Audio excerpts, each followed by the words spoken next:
So good morning, or good afternoon, or good evening, shall I say, depending on where you're joining us from today.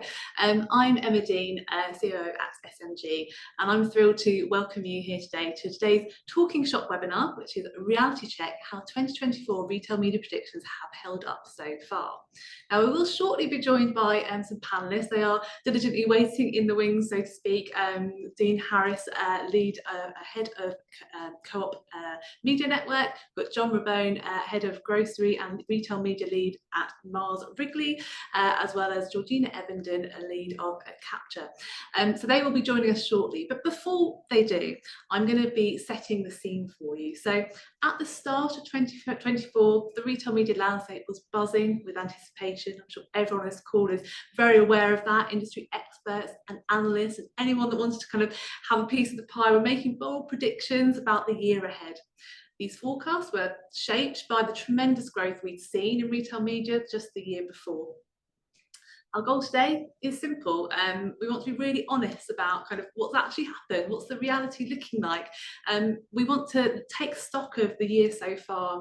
How has it evolved? What predictions have come true? What new kind of trends have emerged that maybe we hadn't foreseen?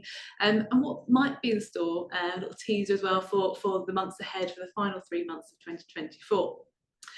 So, without further ado, what was it looking like? Before we get really stuck into thinking about what those predictions were in 2024, it's important to provide a bit of context around what was happening in the industry at the end of 2023. Let's begin by acknowledging where we were as an economy at that point. So in the UK, the economy saw a very kind of marginal growth in 2023. It's just 0.1%. So we kind of were still kind of in kind of a very slow kind of economic growth. But actually, when you compare that to this industry, the retail media sector, we saw a very sharp contrast in a significant growth of 12% year on year. So that growth was quite significant if you look at the whole landscape and compare it to that. Really demonstrates the growth and the importance of retail media as a leading advertising channel for brands. According to a report by Criteo, there was nearly 80% of advertisers said retail media was the most effective sales channel for them, which is just phenomenal given kind of how quickly that has changed in recent years.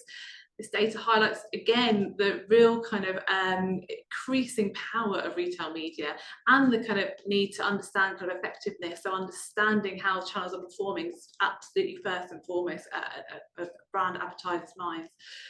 It provides real kind of, we know that the retail media prefers access to first-party data, allowing them to target consumers at that critical moment in their shopper journey, and that's becoming more and more evident, and that's what kind of brand advertisers are really holding on to and using when they look to see how effective that channel really is.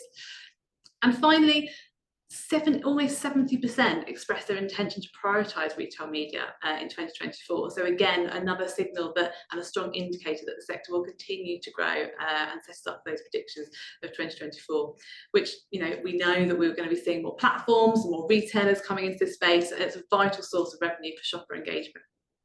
So the industry was clearly in a strong position at the end of 2023. Now I'll briefly cover what contributed to this phenomenal growth before coming on to what the predictions were for 2024. So what was happening in the year before? First-party data, we must start by talking about that. It's been a hot topic for a while now, but something that is absolutely crucial to the growth of this sector. In 2023, retailers increasingly leveraged the vast amounts of data they've collected directly from customers through loyalty programs and online interactions. This first-party data has become one of the most valuable assets in their marketing arsenal.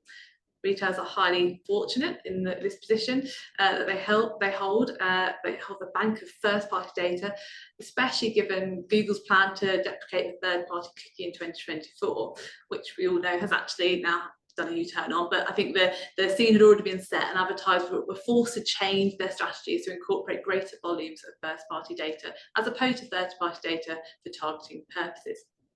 And unlike third-party data, which is often less precise, and first-party data is direct, we know it's accurate, and we know it's highly actionable, which is absolutely key to what we're trying to achieve.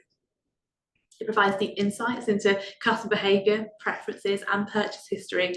And it allows retailers and brands to create that real hyper-targeted and personalised marketing campaigns. According to Marketing Week Review, 2023 was a year of significant innovation on how retailers utilise their loyalty data to drive retail media growth. The ability to target ads based on real purchase behaviours and customer preferences enable brands to connect with consumers in a more meaningful way, driving both engagement and that vital conversion as well. The ability to personalise media to a greater extent using first-party data is absolutely critical, and it underpins the aim to both enhance the customer experience and deliver more effective advertising campaigns for brands, and really kind of making sure they were delivering on both sides of that. Retail loyalty programs played a crucial role in this success. Programs like Tesco's Clubcard, Sainsbury's Nectar and Boots Advantage have been gathering data for years, but in 2023 this data was increasingly used to power retail media campaigns. And we can continue to see the development of those retail loyalty programs throughout 2023. With some notable examples are coming from across the globe. Both we saw Morrisons More really kind of launching kind of more personalised campaigns, taking that digitally. Even across the globe, we saw Kroger doing a similar thing, and Sainsbury's again really continue to optimise how they use their Nectar card pricing and thinking about loyalty data in a new way and collecting more data as a result. The first-party data, the first thing that we know contributed to the state of the nation in 2023. Secondly, it'd be amiss of me to not talk AI. Again, I know it's a buzz topic, but we want to kind of look at that today. Is it hype, or is it kind of, has it really had a massive impact on 2024? Well, in 2023, we know it definitely did have an influence. We know that, speaking of personalised campaigns, actually AI is at the heart of that. It played a vital role in delivering the growth of retail media in 2023, enabling retailers to enhance their strategies and deliver more personalised and impactful experiences for consumers. We witnessed AI begin integrated into every stage of the retail media ecosystem, from targeting and personalisation to inventory management and dynamic pricing. Retailers use AI to analyse customer behaviour patterns, purchase history, and even real-time data to create highly personalised marketing campaigns. It also played a crucial role, in optimising inventory management and supply chain operations too. So by predicting demand with greater accuracy, AI helped retailers ensure that the right products were available at the right time, reducing stock outs and overstock situations. So the right products, right place, right time, using AI. AI also empowered retailers and brands by providing deeper insights through advanced data analytics. In 2023, AI tools were used to sift through massive data sets to uncover trends and patterns that might otherwise not have been apparent. These insights help retailers refine their marketing strategies, improve customer targeting, and ultimately drive better business outcomes for both themselves and brands purchasing advertising space in store or online. So that's AI. Thirdly, demand for measurement. Again, a hot topic that I'm sure everyone's very aware of. Measurement in retail media during 2023 was not just about tracking performance. It became integral to strategic decision-making, optimising campaigns, enhancing customer experiencing, and driving overall business growth. With the development of media opportunities across the funnel, demand for brands to be able to really measure the efficacy of each media channel grew significantly in 2023. After all, with ad providers encouraging investment kind of more upper funnel channels, brands increasingly wanted to know how campaigns were performing in totality and which channels are really contributing to that total success. So there's a real demand and understanding kind of that measurement and understanding that across the total landscape. And finally, media innovation. We know that in 2023, media channel innovation significantly drove retail media growth by expanding the ways in which brands could actually reach consumers and the number of opportunities they had to invest. Innovations in digital advertising, such as ShopWaz, live stream shopping, and advanced targeting capabilities allowed for more personalised and interactive customer experiences. And additionally, the integration of retail media with social platforms and the rise of connected TV offered new avenues for engaging with consumers. These innovations enhance the effectiveness of retail media campaigns, attracting more investment from brands eager to capitalise on the ever-emerging opportunities. The introduction of in-store digital media enhanced the in-store shopping experience, allowing brands to deliver dynamic content and real-time promotions directly to shoppers. So lots and lots going on in 2023, and with all of that and that growth in mind, there obviously was kind of big and grand and bold predictions for 2024. But before we dive into those predictions, I just want to give a bit of context of how we arrived at them. We looked at leveraging both the trusted industry reports from across the network, as well as looking at our contacts, understand our own experience, to really ensure that we really looked at what were the true predictions that were consistent across the landscape at the start of 2024. These predictions are grounded in data, informed by direct experience, and they're validated by the key players in the industry. So without further ado, what are the predictions that we really bucketed as 4 key predictions for 2024? Number 1, AI again. So off the back of 2023 and lots going on there, it was predicted that AI would absolutely change the way shoppers find products. And it was predicted to dramatically reshape retail media by delivering greater efficiency, personalisation and innovation. Conversational searching was that first bucket. So we've kind of looked at it in two areas in AI. So we looked at conversational searching first, which is a big focus on where AI would really impact retail media. Everyone's talking about in relation to the way customers would discover new products. So Forbes, amongst other industry voices, predicted that the rise of AI-driven tools, such as chatbots and visual search, would significantly change the way in which shoppers were able to engage new brands. Instacart was the first to introduce this style of conversational searching, but it was predicted that retailers would build experiences that facilitate better discovery and recommendations through a chat experience that allows for that more nuance and personalisation. So for example, if I was searching for a lunchtime snack, it would know that I had a vegetarian diet and it would interact with me on that basis. So it would be clever enough to kind of offer things knowing that pre-defined specification. So when I ask for snacks that are high in protein, the chatbot will consider that previous context that it knows and organise results accordingly to this new parameter, which in itself was going to be a whole new way, produces a whole new way for shoppers to search and discover new products.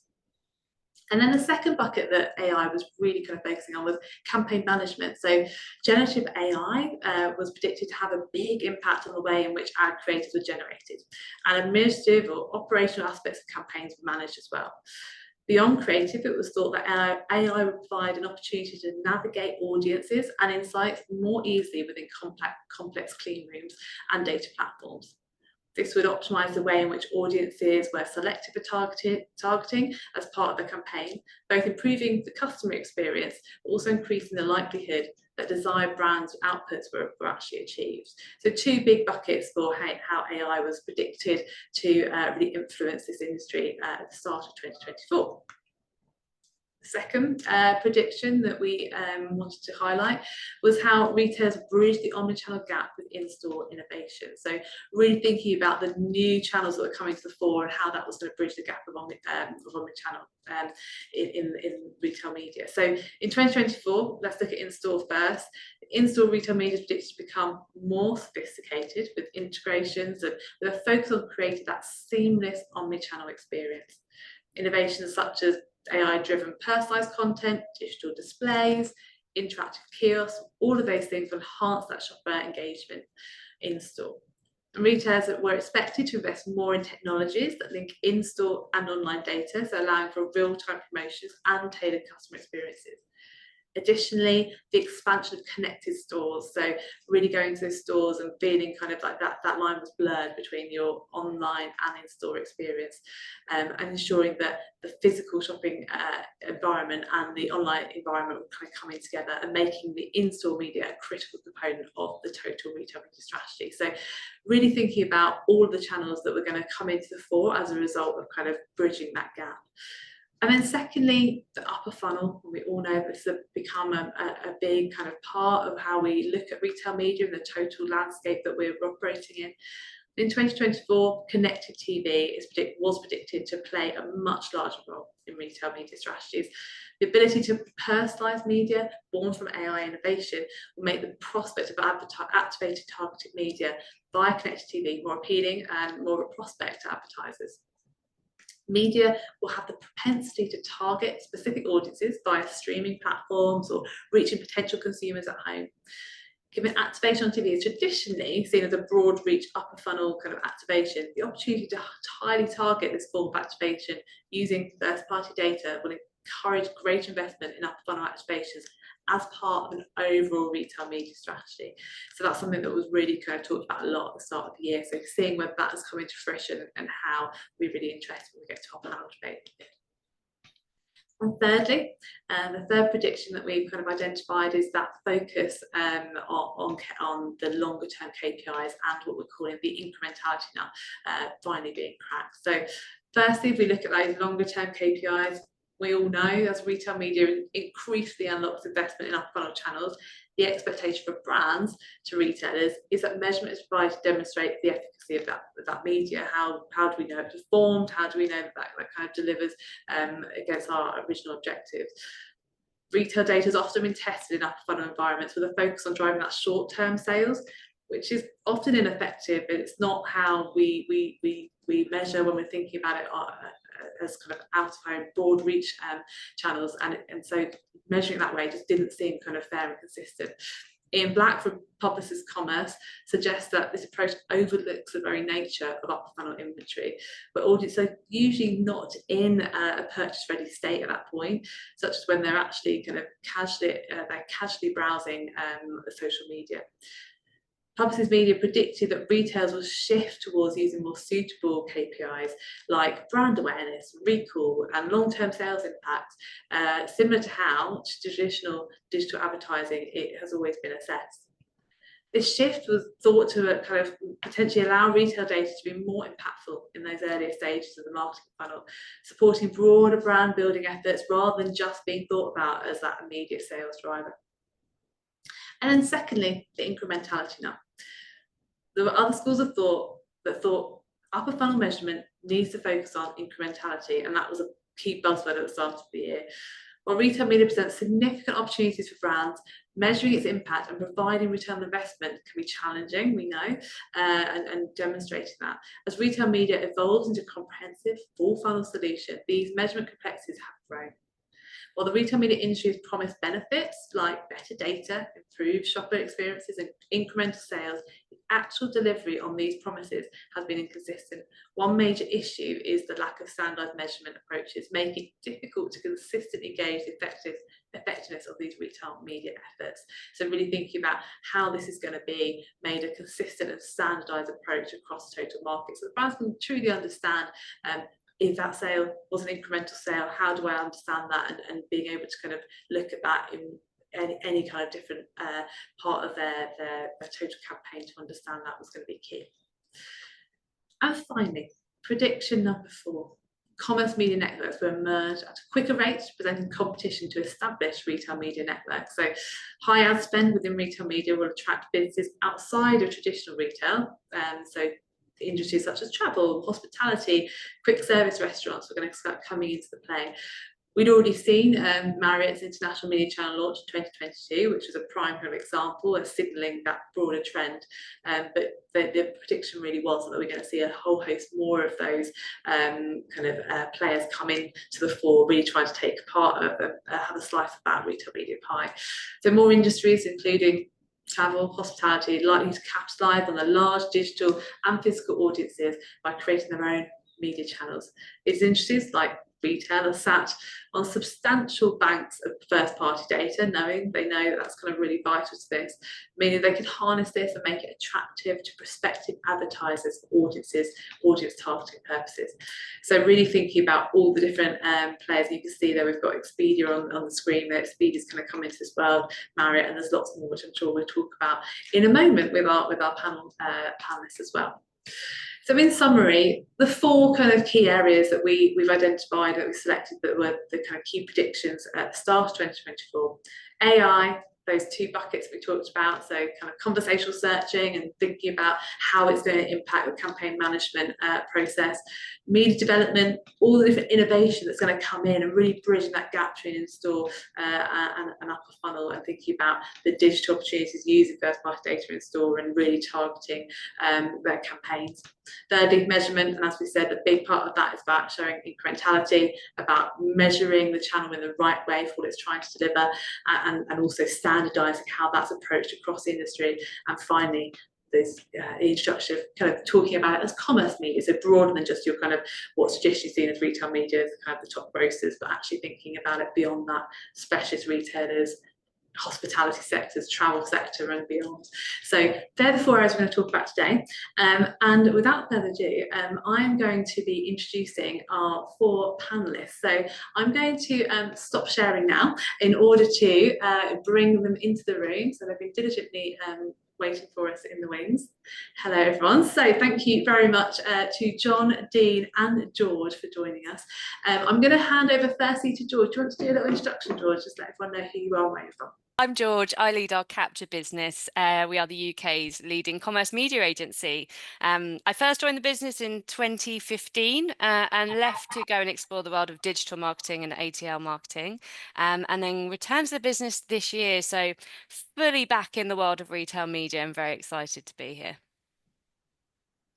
Thank you, George.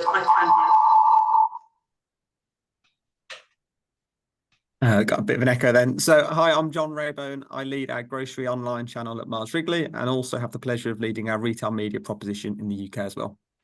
Busy man, John. Busy man. Yeah. Dean Harris, so head of Co-op Media Network, which we launched in January this year as the leading convenience-focused retail media network. So that's me. So I'm going to dive straight into AI. So I guess the first question really is, I'm going to direct this to you, George. Do we think AI is a craze that will burn out? No, I don't think it is. I actually think in some respects, especially when you look at particularly like the grocery sector, I think it's barely been lit. I think there's still huge amounts of stuff that we can do and that AI can contribute to the industry, especially when you look at what kind of the tech giants like Google are doing in terms of visual search. They're kind of leading the way, and I think retail can sort of catch up. I don't think we're quite there yet. I also think we need to look at, kind of what's happened in the digital landscape over the last sort of 5 to 10 years with, everything that happened with it becoming super sophisticated with, all the stuff we could do with cookie data. And then obviously the advent of GDPR coming in and reining it all back to something that has actually opened the door to a lot of the first party data from the retailers.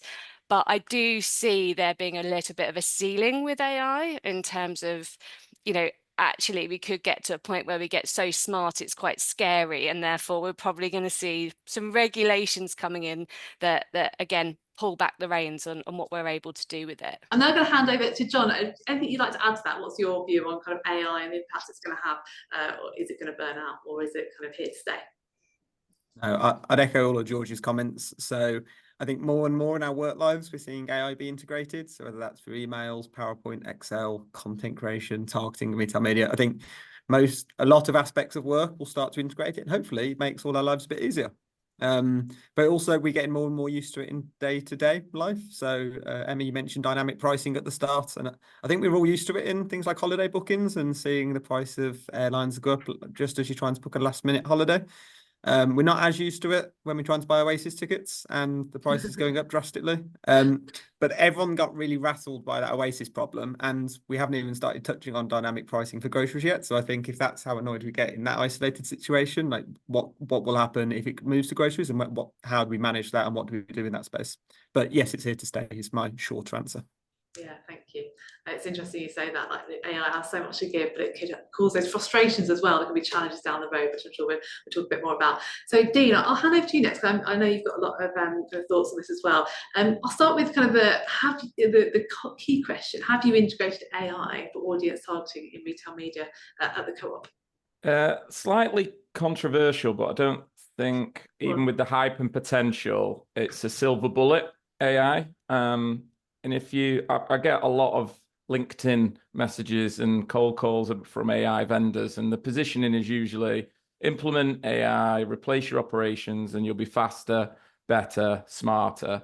And if you don't, your operations are going to be dumb and slow, right? There's this sort of with or without it.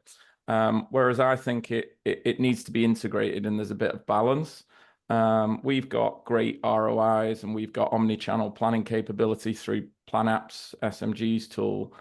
And I see AI as more as a catalyst. And I think the exploratory and inquisitive phase has gone on a lot longer, I think, than the market thought it would. I think it was going to be perceived as well, why wouldn't you? Just invest, just change everything now, every aspect of your operation. AI is amazing. But I think it comes down to three things: timing, that balance with your core operations, and when's the right time to introduce it, and lots of testing. I think there's a lot of risks that are very much prevalent in the market around introducing AI too quickly without a thorough appreciation for it. But I think ask me again in 12 to 18 months and I'll be championing that dream team of AI ad core operations. But yeah, early phases at the minute. Yeah, thank you for that. I think that's really interesting because we talked about it being kind of a key theme in 2023 and a key prediction in 2024. But like you say, it's a big thing that needs time to evolve and kind of grow with us. So on that note, kind of how have you evolved your retail media strategies over this last kind of 9 months of 2024, especially in terms of advancing kind of AI technologies? Have you kind of you evolved that in a specific way?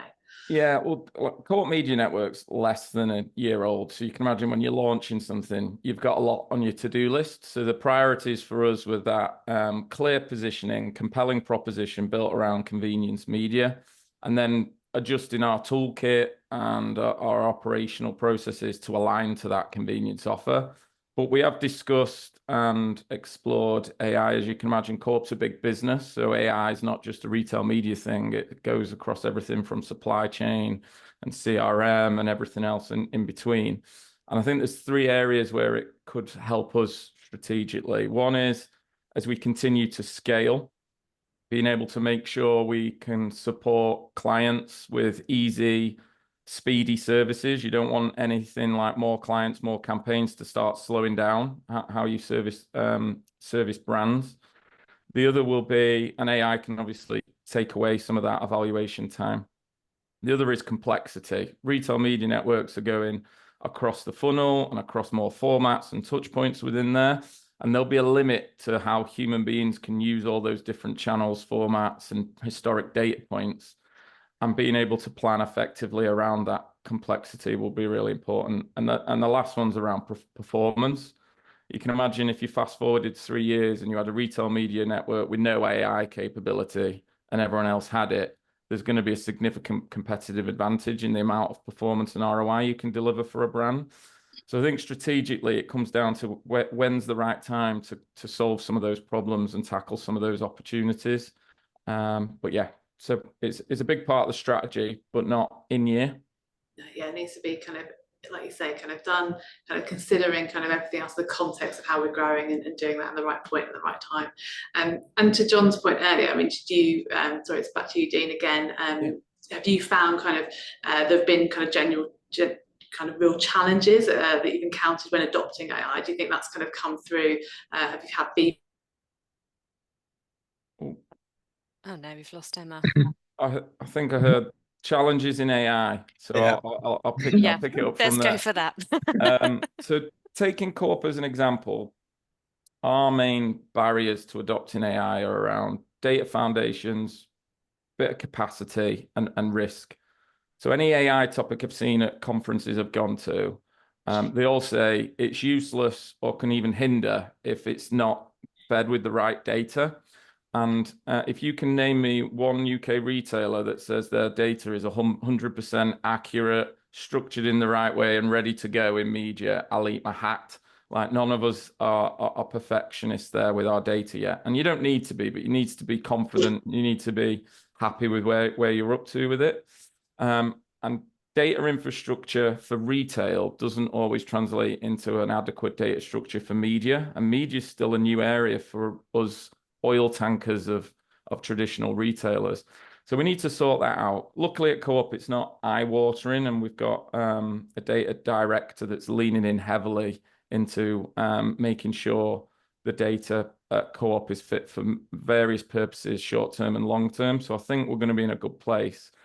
And then, so that's data foundations as a barrier. You need to make sure you're ready to put AI into it.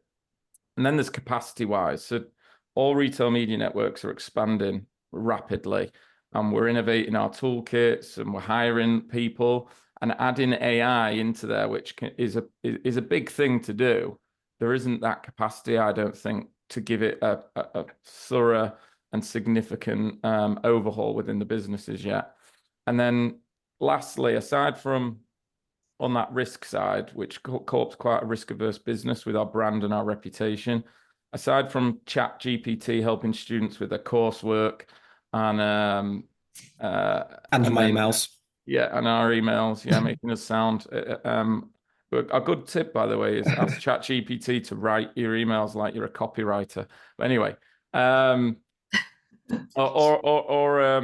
producing like Toy Story type animations. There's a lot that gets risen around when AI goes wrong, and Co-op will be really, risk averse to letting AI make decisions about shopper experience, customer experience, considering our brand reputation and how impactful that could be. So the vision of AI is really exciting. The roadmap to get there isn't as smooth and straight as we first predicted. I think it's bumpy and it meanders around the place, but it's gonna come in eventually. Thank you, Dean. And apologies, I dropped out there when I asked that question. John, just handing back to you to get the perspective from a brand. How have kind of you seen retailer partners provide more sophisticated tools and targeting options through AI in 2024? So there's lots within that. So starting with like the retailers and what they can provide. At the moment, it's getting more and more sophisticated in terms of like the audience we can target and how we can target them and the different platforms we can target them on. Ultimately, that's still relatively top line. So we're going after lapsed users, competitor users, brand shoppers, those sort of metrics. We're not really diving into the like individual nature that everyone kind of shouts that AI and retail media can get on a personal level. So are we there yet with retailers, and are retailers currently offering us the tools that maybe we all thought we could when this was first announced? No. Are we making massive strides and headways into the different tools, platforms, reporting, analytics, targeting, all of that with retailers? Absolutely.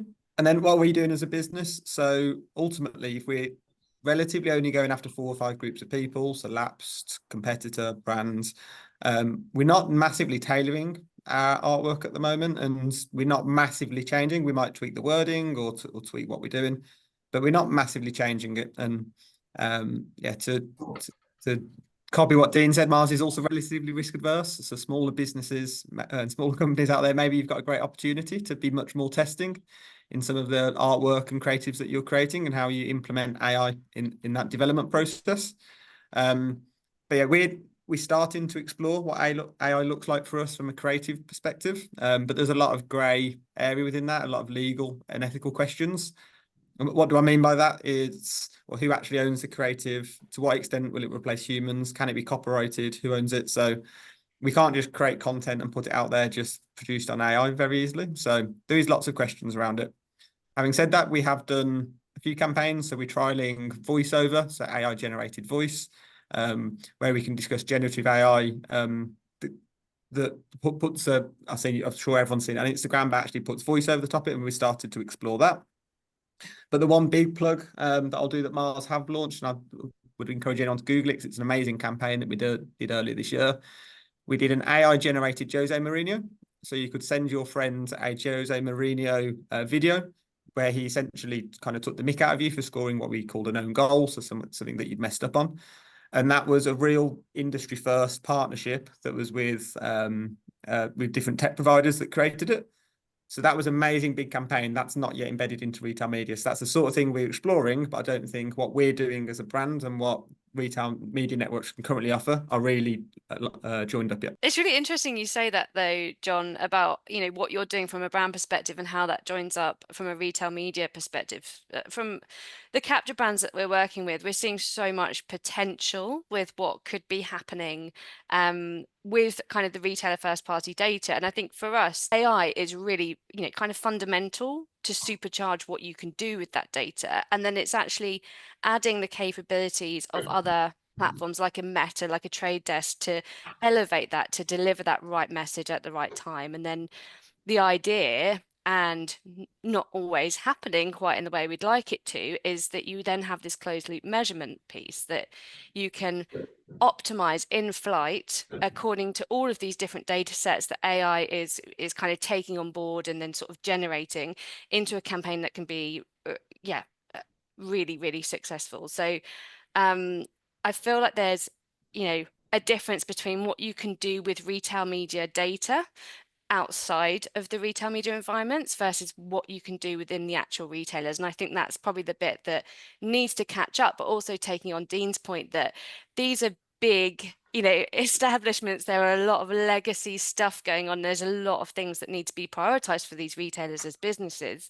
And there are lots of different offerings out there when it comes to AI. So while we're making these big predictions, I still think that they're relevant. I just think that it's moving a little bit slower, as it always does, kind of in the retail world. In summary, I think, you know, what we're saying is that AI is something that is absolutely going to be massive, and we're seeing it come through, but it's going to take longer to kind of really truly integrate into the way we work things. And I think that's we've seen that in 2024 already, and I expect we'll continue to see that as we go into 2025. But on that note, I think it's probably time to move on to our second prediction. We talk about AI all day. I'm going to hand over now and talk a little bit more about the second prediction. So we talked about media development and the kind of innovation of new channels within store, and particularly kind of in the digital space. And I'm going to start off by going over to Dean for this question.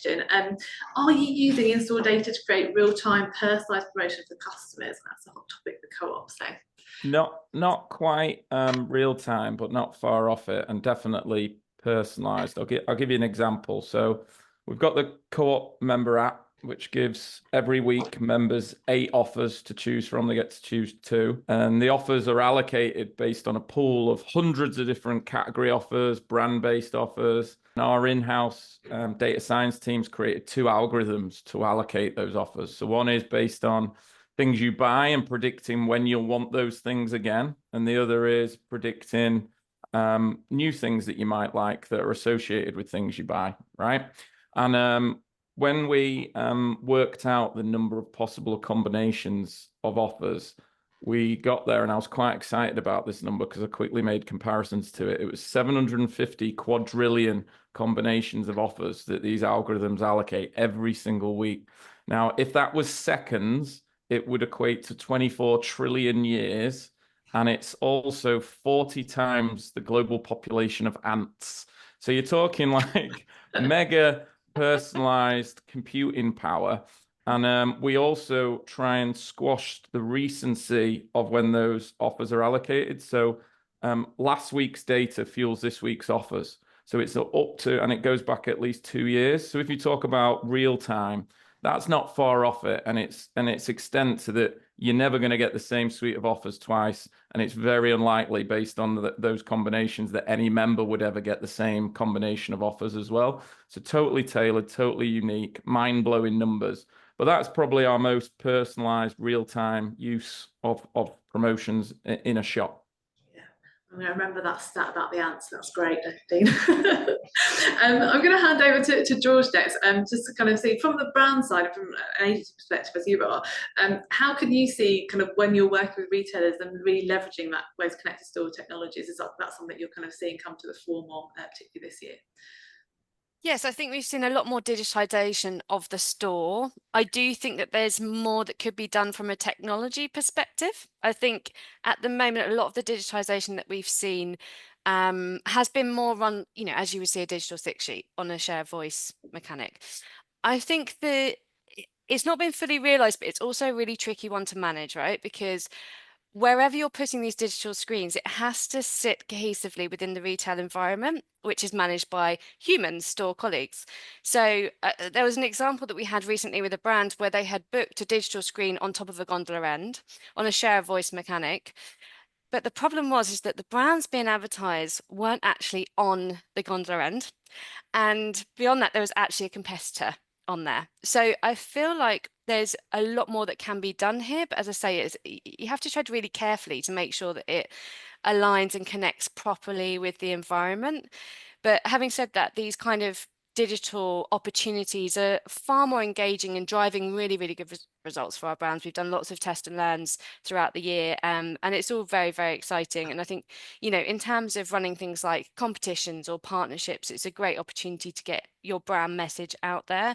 But as always, you know, like the price promotions are always going to drive the higher sales uplift. But yeah, certainly when you're going down more of a brand route, it's more exciting, it's more engaging for the customer. So yeah, some advancements in technology, but with a bit of, you know, nod to the fact that it's still a retail environment run by human beings. Yeah, I think you're always going to have that, aren't you? However much we advance our technologies, we always know we're working with the parameters of something that's always been complex, right? Retail Yeah, but always has complexities and on the plus side, it's fully compliant. Well, that's a massive step on, right? It's a massive step on, yeah, for our industry. It's fantastic. And you get, the feedback on where it's gone live and all of that kind of stuff. So yeah, definitely making moves in the right direction.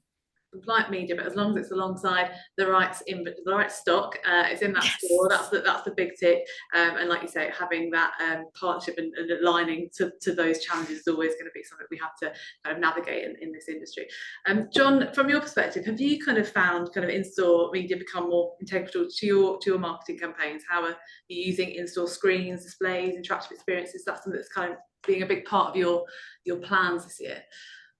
Yeah, I don't know if more integral is the right word, because ultimately it's made up, depending on your category, 80-90% of sales for a very long time now. And bugbear of mine is how retail media has been around for also a long time. So when we talk in-store media and .com media, it's been around for a very long time, and we've invested heavily behind it. And as I'm sure most brands on the call have, most companies still put a hell of a lot of money behind that in-store media aspect. So do I think there's a shift to prioritize it? No. And do I think budgets will come away from it for other aspects? No. I think it's utilizing it and complementing it with other aspects of the funnel. So how do you drive people in store with the same campaign that they see online, that they see on site, that they see on their social media, that they then see on the JCD screen when they walk in store, and then they see at aisle? Naturally, it's really, really difficult to personalize at aisle. You're going to get media that's there for a month, and to personalize that is very, very difficult. But I think there's starting to be technologies. Dean started to mention it then in terms of mobile apps and things. So in larger store formats like Tesco, where you have scan as you shop, you can go around and scan there. But in smaller store formats like Co-op, actually using your mobile and the app to go around at different points in store to scan and then get personalized offers depending on the point in store that you are, could be a way that you could start personalizing using the different technologies. So do I think connected store is going anywhere? No. Do I think it's getting bigger? Yes, because of how much bigger retail media is getting, not because it's kind of lost, not because the in-store is actually growing, but because everything else is growing around it. Rising with that tide, yeah, absolutely. And can you see kind of how brands and retailers might want to work closer together to create that unified experience? That's something that we're all kind of working towards, right? It's how we kind of bring the two worlds together. Is that something that you're working more closely with your retailer partners to achieve? Yes, I think a lot of retailers now have realised that to really operate within the retail media space, you can't. I'd say 5 or 6 years ago, there was a shift to more trade creatives and less branded creatives. And a lot of the research did point to the fact that actually quite a plain banner that communicated a clear price point was a really logical way to go, and it didn't distract the shopper too much. But if you want to really get someone behind a campaign and a journey, absolutely, retailers have got to collaborate more with brands and have got to work with brands on campaigns. So I think it's kind of gone in waves, and we're back on the shift that actually to do a big full funnel campaign, we need to work together, and they need to be fully branded. And Dean, what's your perspective on that? Have you kind of expanded or introduced kind of connected store technologies in 2024, and are you working more closely with brands to kind of develop that as well? This is one of the areas where we need to remember our convenience versus supermarket element, and convenience is a fast mission. So we want to make shopping easier, not harder. So John mentioned like the Tesco scan as you shop. Even things like that are challenging in convenience because you haven't got a trolley. So you're usually holding a basket, or you're holding your shopping between your chin and your hand as you're walking around the shop. So you actually haven't got two hands to scan and shop. And so you have to think about the fact that a convenience shopper wants to be in and out in seconds, and minutes is seen as an inconvenience, right? Whereas a supermarket, you're going to do the aisle by aisle walk, 45 minutes, 60 minutes, lots of time to pause, interact, be immersive. And even an area like Boots with cosmetics and scent and those sort of things, you can see how interactive, immersive experiences and connected store would really help. But commercially as well, for convenience, the pack size is smaller, the item value is smaller. So you've got to think about, if we invest in those sort of technologies, they're going to cost money for the brands to invest in. And everyone needs to win. The shopper needs to win, the brand needs to win, and the retailer needs to win. So we have to be quite careful about where we invest in a connected store experience over that convenience shopper mindset. So that's a key one for us. We have to do what's right for us, not what's right for the whole market, and we can't just follow the herd of Sainsbury's and Tesco down that path. But yeah, where it's right, if we can notice that a member's walked into a shop and prompt them through their app that they've got 2 offers that they might want to look at, great. But beyond that, we need to be cautious, I think. I think that's, again, a kind of nod to what we talked about earlier with George's comment around as much as we kind of innovate in this space and AI and new digital channels, like we need to continually bring it back to the reality of the environment we're in, right? And you're talking about kind of really kind of thinking about that from the perspective of a shopper and understanding kind of the reality of that moment. I think that's so crucial. And on that note, coming to kind of back to the heart of it, kind of have you seen kind of the developments in these capabilities have an influence on shopper behaviour in store? Do you think that's really kind of, have you seen a kind of a growth on that kind of top line as well?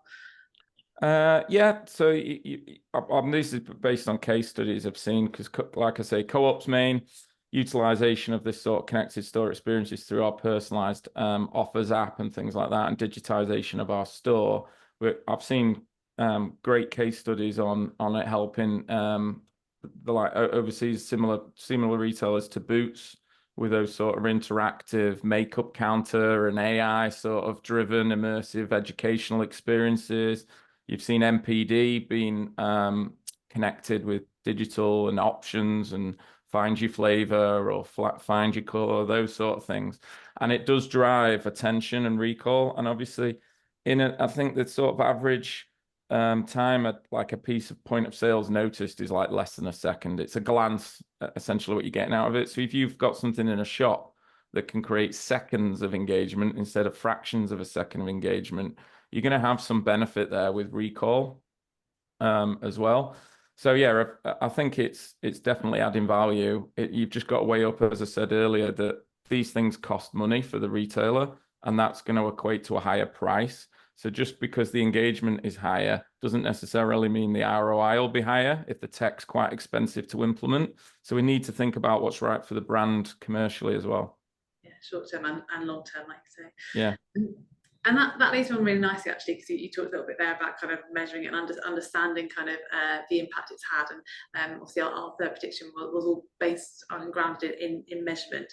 I'm gonna go back over to John, if that's all right, to start kind of really unraveling kind of this prediction around measurement. It's a topic that we've been talking about for years, and it's something that I think really kind of everyone's sitting up and noticing and taking more seriously, particularly in the last 18 months. I guess firstly, kind of, John, are you shifting your retail media investments to focus more on that upper kind of funnel marketing in 2024? Is that something that you've really kind of switched into this year? So similar to my last answer about, we're definitely not shifting in-store or online spend. So it's not a case of moving one pot of money around to elsewhere. What we are doing is looking at advertising spend and seeing how much of that can be spent with upper funnel retail media. There's challenges with that also, so where the budget sits. So if we're investing more behind customers like that, I know this is a Mars problem, I imagine it is elsewhere, we then get into the realms of, well, how much more are we investing into that specific customer and where should that spend sit? How do we attribute that in terms of our budget planning at the end of year? So no, we're not shifting spend from in-store online. We're trying to attribute some of our above-the-line spends, but exactly how we do that in transparency, we are still definitely working through and trying to figure out. Yeah, and thank you for being transparent. I think that's a really kind of honest answer across the industry, right? We're all kind of learning and trying to work out how we shift kind of the way we're set up now that the world's moved on. And I like your kind of view of kind of, actually we're not shifting one bucket to kind of go to another. We're looking at it in the holistic kind of view and going, actually, where's the best place to invest as a total kind of marketing strategy overall. And I guess that the key kind of piece that this prediction was all about was like, how do you ensure that you're evaluating these channels in the right way to kind of think about what they're actually there to achieve and deliver? And have you Mars really thought about kind of and how are you kind of evaluating that upper funnel kind of campaigns kind of within retail media? Are you looking at it short term, or are you looking at kind of the long term KPIs it's trying to do? So again, it's massively challenging. So it's really, really difficult. So this is talking internally to start off with. Yeah. So talking internally from our reporting, it's really difficult to put a ROI figure when we've got, if we spend X amount of money on a campaign that crosses in-store, online, and off-site, and through that campaign we've also unlocked incremental space because we're agreeing to spend whatever amount of money. So then add all of those things up and get an ROI figure makes it incredibly difficult. And equally, to isolate a single point of media isn't the purpose of doing a full funnel campaign. So yes, we are starting to be able to isolate the different levels of the funnel and get where we think is best to invest. But ultimately, we need to look at the full package, and we need to try and figure out a way to get a full package measurement. So that's internally. I've been banging the drum, and Dean and other agencies are sick of probably hearing saying there's still, and everyone is probably aware there's still a lack of standardization of measurement within the industry. So do I think we're at a point yet where we get really clear incremental ROI figures from all the different media agencies that are consistent? No. Is everyone working very, very hard to get there and working collaboratively, I can't say that word, but with suppliers to get there? Yes. And like, it's a journey. We're at the very start of it. I'll actually leave something really interesting. Someone said to me internally that when we started testing meta campaigns for one of our brands, it took several years to see a positive ROI, but we knew that Facebook was the place that digital advertising was moving to. But we continued to test it and tweak it and figure it out because we thought it was the right thing to do. So I believe retail media is going to be an area that we back again, and it probably is going to take a couple of years potentially to see that ROI come back. And I think we're seeing lots of kind of movements, aren't we, as you say, in that standardization kind of world. The IAB have recently kind of published kind of their report on it and trying to kind of move and bring the industry along with it. I guess, George, it'd be interesting to your perspective as someone who's kind of seeing, as an agency does, kind of all the different kind of players and how everyone's doing a little bit differently. What would you say, and all the kind of things that you see come through, kind of what would an ideal campaign performance report look like for you? Like, well, who's doing it well, and what would that look like as a good kind of standardized report? Yeah, well, I think a lot, just to echo what John was saying about trying to make this holistic full funnel campaign work internally within the brands that we work with at Capture, we are seeing that across the board. Everyone's trying to work out how you make it work cohesively to plan and buy it and measure it across the board.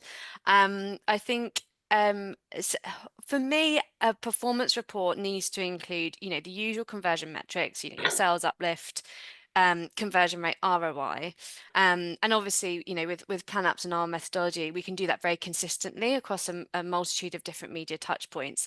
I think what I also want to see is some of the metrics that we see in other areas of media, like assisted conversions. So starting to understand actually what are the combinations of media that drive the highest ROI and sales uplift. So doing more of those combination studies to just try and figure out, if when we're all talking omnichannel, where does that net out on like a brand campaign SKU level for how many touch points is too many touch points? And on the other hand, what media touch points work really cohesively together to drive the best results. I also think that what needs to happen in the retail media industry is that we need to start nodding more to those upper funnel metrics. So obviously we've talked about like brand uplift and all that kind of stuff, but an event I was at recently, they were talking a lot about attention. And I think attention has been a bit of a buzzword in the digital industry, but at this event, they were talking about how they could measure it within the TV world, specifically connected TV. And I think that there's a real opportunity there to understand attention, i.e. engagement with upper funnel, and what that translates to in terms of a sale. And if we can understand that and join those pieces together, I think you can really start to build a much better understanding of what your measurement piece is doing. But beyond that, I just think that we need to be, aware of all the MMM studies that are happening within these brands and just making sure that retail media is being fairly given a chance. I think we often see that there's not enough data and detail that's being provided to the providers of the MMM studies. And because of that, it sometimes gives retail media a bit of a bad review in those circumstances. I think if we can start to, as brands, start to really get the detail into some of those wider econometrics, studies that we're running, and from a retailer perspective, start to look at some of these other metrics that are happening within the wider media industry, then they start to become really, really big players, and they can start to meet in the middle a little bit more. But there's definitely a lot of work to be done in the measurement space, I think. Dean, it'd be interesting to hear from your perspective, as exactly as George said, that's something that we've always grappled with, is the way in which we measure upper funnel channels when we think about it in the retail media environment is very different to how we've been measuring it as a kind of above the line channel, considered for kind of brand awareness and all the things that is traditionally thought of to be delivering against. How do you, as Co-op Media Network, how do you look at kind of measuring the effectiveness of your upper funnel kind of channels that you offer, and demonstrating kind of value to brands beyond that short-term sales that traditionally it's going to be measured against? Is that something you look at and talk to brands about? Yeah, the challenging bit here is that because of closed loop measurement, we can give short-term sales on everything. So we'll be asked to give short-term sales, even if the objective isn't short-term sales. And whenever you've got anything that's got a pound sign on an evaluation report, it doesn't matter what the objective was, that will draw the attention. I think this is one of the risks with these shoppable ads that you're seeing in the US, is those TV ads are supposed to do the brand job with a perk that you can buy the thing now if you want it. And you can quickly see how those brands will start looking at the shoppable conversion as a success criteria for that ad. And you can see that's just an example of how a short-term metric as a nice to have becomes the center of gravity for deciding how campaigns perform. So I think that's quite a hindrance, is how do you say, well, what's the objectives and what metrics do you care about for this activity? And we'll report on those rather than ones that we know aren't relevant to the objective behind that media. And closed loop measurement, actually, in the title, it sounds good, but our Halo analysis with our in-store campaign showed that actually when you count all the activity you're generating in rival stores, you're capturing loads more benefit when the purpose of the creative is to do a longer tailed job as well. Yeah, so it's challenging because of that capability to always provide a short-term metric. The other is perception of the jobs of different media. If you're brave enough to go on LinkedIn and talk about the funnel, you'll get the critics coming out and telling you there is no funnel. The whole thing's a mess, and stop saying that different channels have different jobs. And I think to some extent it's true. If you take a digital out-of-home billboard, could be 5 meters away from a Co-op shop window, right? And that does a job of broadcast media. And there's a screen in the Co-op window 5 meters away, and that's deemed to do sales driving activity, when really that can do the same job as that billboard. So there's this sort of labeling of different channels and different touch points when they can do different things if you just adapt the creative to be a brand message versus a sale driving message around a certain price point or a certain featured SKU. So yeah, so it comes down to the metrics we want to share and this labeling of different channels when the funnel isn't as clear cut as we like it to be on a PowerPoint slide. I think you're almost like we're demonstrating that the industry is a victim of its own success, right? We can show data and hey, look at this, but actually that isn't the kind of primary thing that we were trying to achieve in the first place. And I think you nodded to your research you did recently, which is an incredible piece of research where as you nodded to there, understanding kind of not only the delivery of kind of sales in your store, but actually the impact it has on other surrounding stores. I think that kind of serves to really kind of demonstrate that and the kind of the wider impact that these channels can have outside of just kind of that automatic kind of short-term conversion. I guess the final kind of point before we move on to the final prediction is kind of getting your view, Dean, on the kind of the ever-present word in this topic of standardisation. Where do you think how far do you think we're off standardisation? Do you think we've made some good progress this year, and what are your thoughts on that topic? Yeah, and I know it comes out in all the surveys you see, the IAB, the ISBA studies, anything, is its number one frustration is around fragmentation and standardisation. And there must be this John's perspective of why aren't things changing more? Listen to us. And I think it comes down to 3 things. One is bravery. Second is understanding. And third is collaboration. So I'll quickly go. I know we're short on time, so I'll quickly go through it. The bravery one. Do you think if any retail media networks are not standardized now, they therefore, if they were to become standardized overnight, their ROIs might be impacted? So what counted as an impression yesterday wouldn't be counted as an impression today. So that's going to have an impact on CPM. It's going to have an impact on ROI. So there's going to be some bravery from retailers that aren't standardized to move across if it's going to change the performance they've been reported on. And then that links to the understanding from a brand is that there's going to have to be an iterative process here for retailers to see what's going to what the consequences are of standardizing, and also that it isn't a light switch, right? There's data, there's technology, and there's operations that are established that you can't just fiddle with and all of a sudden make them standardized. If anyone's read the standardization recommendations, there must be 100 different things that you need to do in the way of anything from terminology to what counts, and they're going to take some significant system changes. Co-op's quite fortunate in this space because we're developing our on-site media propositions, we're developing our off-site media propositions, so we can be standardized early on. But for those more mature retail media networks, there's going to be a step backwards to go 2 steps forwards, I think. And then lastly is, I think this, in collaboration, this is an area that really could create an us and them divide between brands and retailers. And I think we need to face into it and start being a bit more candid about it and facing into it and make it a today topic rather than a tomorrow topic.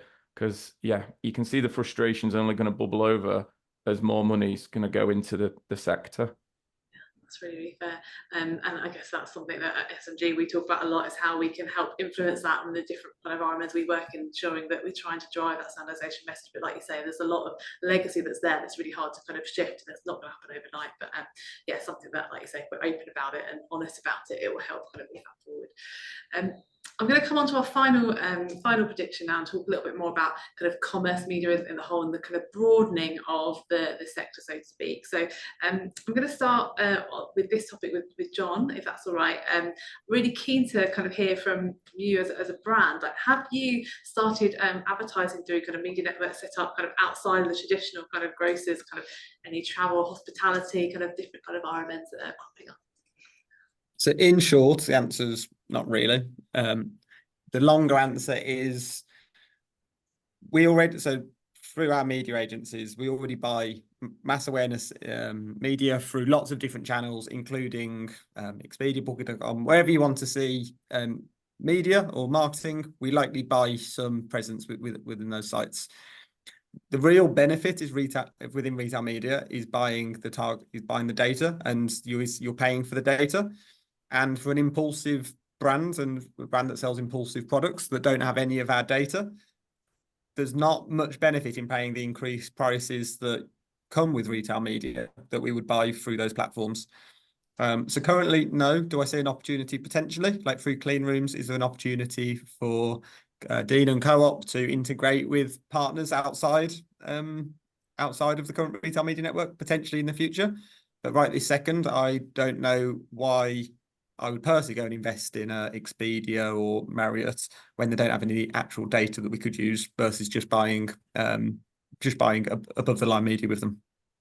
Yeah, I'd agree to that, actually. I think that the problem is there's lots of third-party data opportunities out there that you can buy and get very similar data from, like a MasterCard, for example. You can understand where they're taking flights and what they're doing here and there. But until it's a proposition that's, I guess, bit more collaborative, as John was saying, with the clean rooms, and actually you start to overlay that data to enhance and enrich your audience portfolio within what we're getting from the grocers, there's not really an appetite there. And I think especially because we're still very much in the infancy of like testing out the first party data opportunities with the retailers that sell these products, I think it's going to be quite a long time before we see anyone start to buy into this stuff when they're not in that industry themselves.